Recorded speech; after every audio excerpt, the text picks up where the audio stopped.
eu sou professora Solange Dias de Santana Alves, professora formadora da disciplina Introdução aos Estudos Históricos. No bloco 2, nós trabalharemos com a história da história, no qual nos debruçaremos sobre conhecimento histórico e a representação do passado no pensamento ocidental, a historiografia da Antiguidade Clássica, a historiografia medieval, a escrita histórica na época moderna. É extremamente importante que você, cara aluno, cara aluna, leia o capítulo Documento Monumento do livro História e Memória de Jacques Legoff, página 525 a 541. Este livro, como os outros, inclusive, que são cobrados também, tanto no bloco anterior como no próximo bloco, eles se encontram na biblioteca, na sala do ambiente virtual da nossa disciplina. É importante também ressaltar que estes conteúdos relacionados diretamente ao bloco 2, vocês deverão realmente lê-los através do módulo, tá? Como já foi citado anteriormente. E não se assustem quando se depararem no nosso fórum 2 de discussão, tá? Com conteúdos que na realidade são do bloco 3. O bloco 3, ele além de ser muito complexo, ele é extenso, porque ele trata de temas que são extremamente importantes, caros, para a nossa prática, não apenas enquanto professores de história, mas também enquanto historiadores, enquanto realmente historiadores do ofício. Então, no bloco 2, nós teremos como fórum de discussão um texto do historiador Jorge Nova, da Universidade Federal da Bahia, no qual nós trabalharemos. O texto é Marx, Weber, Hobsbawm e a reconstrução do paradigma da história. Ele servirá como base, inclusive, para nós discutirmos e aprofundarmos, tá? Não apenas a leitura do módulo, mas também dos livros que estão, como mais uma vez repetindo, que estão postados no ambiente virtual. Nossa avaliação presencial, ela também ficou planejada para acontecer no final do bloco 2. Contudo, ela contempla conteúdos tanto do bloco 1 como do bloco 2 e também do bloco 3. Por isso que eu falei para vocês da necessidade de começarmos a estudar os conteúdos referentes ao bloco 3 já no bloco 2. Mas a minha avaliação ela é composta na realidade por 3 questões, sendo que você vai escolher apenas 2.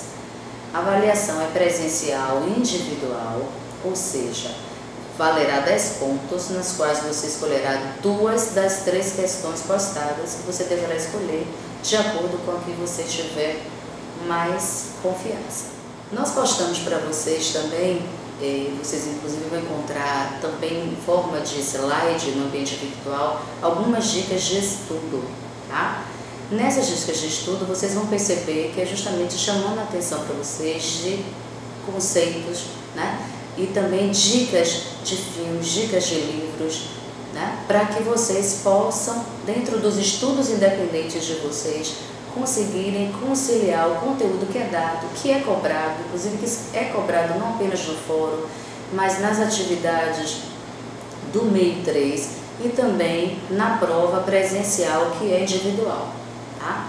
Então, com dicas de estudo, vocês vão perceber, né, questões conceituais, filosóficas e epistemológicas que são importantes para a compreensão da nossa área de conhecimento da história, a questão da temporalidade, da memória e da verdade, né? As discussões, a história tem um fim, né? A história e suas fontes. Por conta disso, vocês perceberão que eu postei livros que são específicos nesta área. Entre eles, Apologia da História de Marc Bloch, que foi cobrado no bloco 1, Que História de Edward Carr, História e Memória de Jacques Legoff, que é um dos livros que é cobrado no bloco 2, Fontes Históricas, que na realidade vocês vão perceber que é um tema do bloco 1, mas que vocês vão utilizar agora, a partir de agora, para sempre, para todo o resto do curso de vocês, porque todas as disciplinas, todos os componentes curriculares, seja historiografia, seja história da Bahia, seja história antiga, história moderna, medieval, seja qual for o componente curricular, vocês perceberão que todos os professores terão cuidado extremamente criterioso em mostrar a vocês quais são as fontes trabalhadas, qual o melhor, como este leque, como inclusive na realidade, na atualidade, o panorama das fontes históricas se alargou para o historiador e para o professor de história. Outras coisas também que vocês perceberão, que é justamente as vertentes do conhecimento histórico, que é justamente tema do nosso bloco 2, discussões sobre Heródoto, Tucídides e Políbio, por exemplo. Então, textos complementares serão postados, já estão, na realidade, postados no ambiente virtual de vocês. Então, questões como a questão da verdade, o relato histórico conforme os primeiros historiadores. Então, nós vamos perceber, na realidade, o que? Inclusive, é o tema do bloco 2, a história da história. Como a história passa de narrativa, como de um simples relato, o que hoje inclusive nós poderíamos chamar de história imediata. O que é que Heródoto fez? Heródoto simplesmente narrou o que ele via. Ele viajava e narrava. A história, inclusive vocês perceberão também, quando estiver estudando, como falei, outros componentes, na história da antiguidade, como é que é a história para os chineses, como é que é a história para os persas, a história para os fenícios.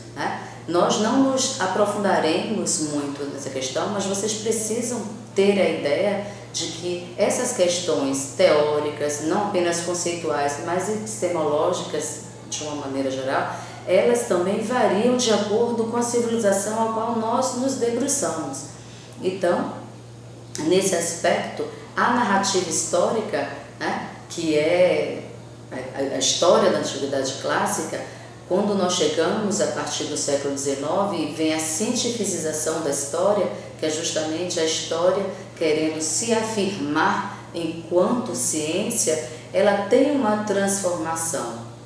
Por conta disso, nós traremos também para vocês a questão da temporalidade. Está postado já no ambiente virtual, 2 livros sobre o tempo, sobre a categoria do tempo, escrito por um cientista social, Lucas Cherias, e outro por um historiador, que é o Itro. Então, todos eles se debruçando sobre a questão do tempo. E além destes livros, outros textos complementares. Então, o que é que eu aconselho vocês? Que em relação aos estudos independentes de vocês, ou seja, é aquele tempo que você se debruça a estudar sobre o que não foi ou sobre o que não é cobrado diretamente da disciplina, mas que ao mesmo tempo ele é disponibilizado, Que vocês não deixem de ler, que vocês não deixem de estudar, porque é isto que começa a formar a bagagem que você, cara aluno, cara aluna, vai ter e vai ter que produzir ao longo do seu curso, que é o que nós chamamos de a erudição que o historiador necessita ter.